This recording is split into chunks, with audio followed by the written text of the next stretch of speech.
Bonjour tout le monde, j'espère que vous allez bien dans le contexte actuel. En ce qui me concerne, pas pire.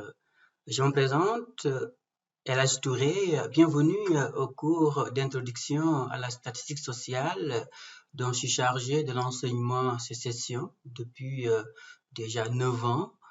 La particularité de cette année, c'est que le cours se donne entièrement à distance pour la première fois. Malgré tout, j'espère pouvoir vous transmettre ma passion virale des statistiques ou tout simplement partager avec vous cette passion qui m'habite déjà depuis assez longtemps. En fait, bien que j'ai reçu une formation en sociologie entamée au Sénégal et sanctionnée par un doctorat de l'université Laval, j'ai eu à suivre au total une dizaine de cours de stats, dont certains dans le cadre de mon cursus de sociologue et d'autres dans le cadre d'un programme de statistique sociale avancée que j'ai complété à l'université de Montréal.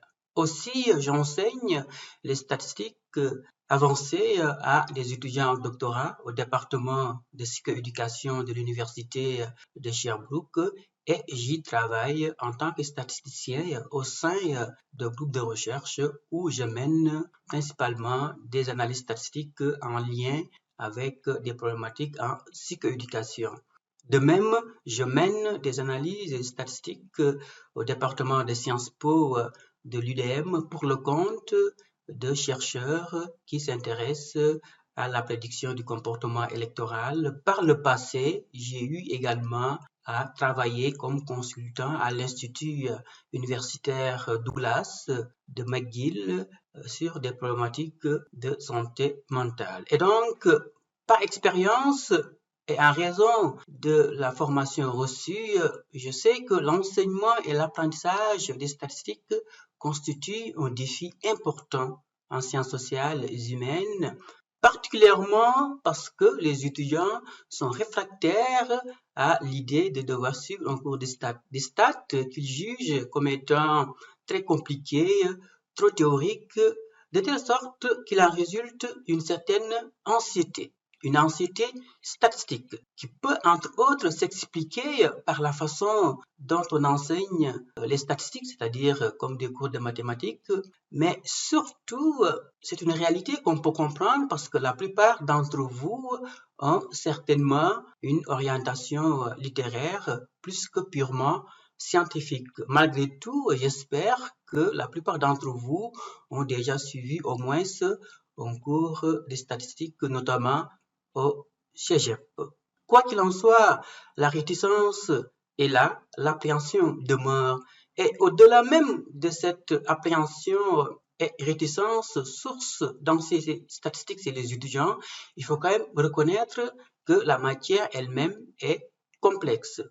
Complexe parce que les statistiques impliquent des raisonnements mathématiques souvent fastidieux, abstraits, mais aussi pour tel problème de recherche, tel objectif de recherche, quelle technique statistique mobiliser. Alors c'est là où se situe en grande partie la complexité des statistiques et il est tout à fait illusoire de la nier. Une petite anecdote que j'aime raconter à mes étudiants, quand je donnais ce genre de cours au département de sociologie et d'anthropologie de l'Université d'Ottawa, c'était à l'automne 2010, j'ai été voir la directrice du département qui m'a présenté à l'ex-responsable du cours. Et l'ex-responsable du cours, après m'avoir dit bonjour, Monsieur Touré, aussitôt a rajouté toutes mes condoléances. En fait, je n'avais pas compris. Il m'a fallu quelques secondes, en fait, pour comprendre que pour lui, j'étais un prof mort. Pourquoi? Parce que j'enseigne les statistiques. À qui de surcroît? À des étudiants en sciences sociales. Évidemment, cela m'avait donné un peu la frousse, peut-être pas celle de ma vie, mais quand même, surtout que c'était la première fois que j'enseignais. Mais vous aurez compris que je suis toujours vivant après 10 ans. En fait, tout ceci pour dire que si l'enseignement des statistiques constitue un défi chez les professeurs en sciences sociales, eh bien leur apprentissage l'est autant chez les étudiants. mais c'est un défi qu'il est possible de relever et nous allons le relever ensemble si vous le voulez bien. En ce qui me concerne, ce que je m'impose et que vous êtes en droit d'attendre de moi par ailleurs, c'est qu'il y ait moins de formalisme mathématique et plus d'illustration pratique dans ce cours. Moins de formalisme mathématique ne signifie pas qu'il n'y aura pas des formules de calcul, et il y en aura, mais chaque fois que j'avance une formule de calcul, il y aura une formule de définition qui l'exprime en termes sémantiques, c'est-à-dire en des termes plus faciles à comprendre par vous en tant que scientifique du social et de l'humain. En particulier, il sera important pour vous de savoir que derrière toute formule, il y a une forme d'intelligence qu'on cherche à mettre en évidence dans le cadre de ce cours. Et donc, la compréhension intelligente des concepts statistiques sera au cœur de ce cours. Plus d'illustration pratique signifie tout simplement que les statistiques seront appliquées à des situations concrètes susceptibles d'être rencontrées en sciences sociales et humaines, notamment en sociologie lorsqu'il s'agit d'étudier des phénomènes sociaux comme les inégalités et les déviances, en psychologie lorsqu'on s'intéresse à des phénomènes individuels comme l'intelligence, l'anxiété, en démographie également lorsqu'il est question de phénomènes populationnels comme l'urbanisation, la fécondité. D'autres exemples seront également tirés du développement international lorsqu'il s'agit d'étudier les écarts entre pays développés et pays sous-développés. Et donc, c'est un cours que je veux assez ouvert et axé sur l'interprétation contextualisée des statistiques. Telle est donc la philosophie pédagogique qui sous-tend ce cours. De votre côté, pour mieux maîtriser la matière et réussir ce cours, vous devez avoir des connaissances mathématiques et méthodologiques minimalement, mais vraiment des connaissances mathématiques élémentaires, comme les opérations arithmétiques, multiplier, diviser, les équations simples, la règle de 3, ou quelques transformations mathématiques, comme les racines carrées, les puissances.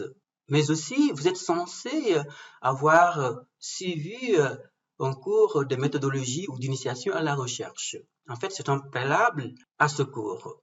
Pas de panique, cependant, je vais vous introduire à la méthodologie de la recherche quantitative. Ce sera l'objet de la leçon introductive d'aujourd'hui, de façon en particulier à ce que vous ayez les connaissances prérequises, mais aussi que vous puissiez savoir ce qui vous attend dans le cadre de ce cours. Mais je dois dire que le plus important, ce n'est pas tant d'avoir des connaissances mathématiques et méthodologiques de base que de faire preuve de bonne volonté, d'engagement, car il n'y a rien dans ce cours que vous ne pouvez pas comprendre. Aucun concept, aucune technique que vous ne pouvez pas assimiler dans le cadre de ce cours. Je me rappelle, c'était à la session d'hiver 2012, si j'ai bonne mémoire, le meilleur de mes étudiants m'avait confié n'avoir jamais suivi de cours de statistique auparavant. Simplement, elle était motivée. Elle assistait et participait au cours. Elle effectuait les lectures suggérées et réalisait les exercices proposés. Et donc, le maître mot dans ce cours, c'est motivation. Et justement, en parlant de motivation, certains d'entre vous seront appelés à utiliser les statistiques dans le cadre de leur projet de recherche quantitative. Plus tard, lorsque vous serez rendu à la maîtrise ou au doctorat. D'autres seront amenés à travailler, par exemple, dans des institutions internationales, dans des agences fédérales, provinciales, en entreprise, en services communautaires. Et en tant que statisticien, agent de recherche ou analyste, vous serez amené à collecter des données numériques, les traiter et analyser, à interpréter et présenter les résultats sous forme de rapports. Et c'est sur la base de ces rapports que se prennent souvent les grandes décisions concernant les citoyens qui, effectivement, de plus en plus veulent accéder même à l'information statistique et à des services de qualité. Et face à cette exigence démocratique, eh bien, la maîtrise des statistiques s'avère incontournable. notamment pour mieux comprendre le fonctionnement de la société, de façon à expliquer les problèmes sociaux, pouvoir agir sur eux et changer ultimement la société et donc faire bouger les choses de façon générale. Donc voilà pour vous motiver un peu s'il en est besoin. Vous verrez au fur et à mesure des séances que les statistiques constituent une matière fascinante et pas forcément compliquée. Ceci étant dit, au sortir de ce cours, vous serez en mesure de connaître les différentes étapes dans le processus d'une recherche quantitative. Eh bien, on va les aborder tout à l'heure, mais aussi maîtriser les concepts de base. En particulier, la différenciation des variables est fondamentale. Elle est d'autant plus fondamentale qu'elle détermine les techniques statistiques à utiliser lorsqu'il s'agit de décrire des données d'échantillons à l'aide, en l'occurrence, des distributions de fréquences et de pourcentages, des mesures de tendance centrale et de variation et de l'analyse de tableaux bivariés. Mais aussi lorsqu'il est question d'inférer sur des données, autrement dit de généraliser les résultats à la population dont est issu l'échantillon étudié, procédant à ce qu'on appelle l'inférence statistique, à l'aide, en l'occurrence, de l'intervalle de confiance, du test du chi-carré, du test T, de l'analyse de variance et de la régression et de la corrélation. Tout comme il sera important de savoir réaliser de telles analyses univariées à l'aide d'outils comme le tableur Excel et le logiciel statistique SPSS.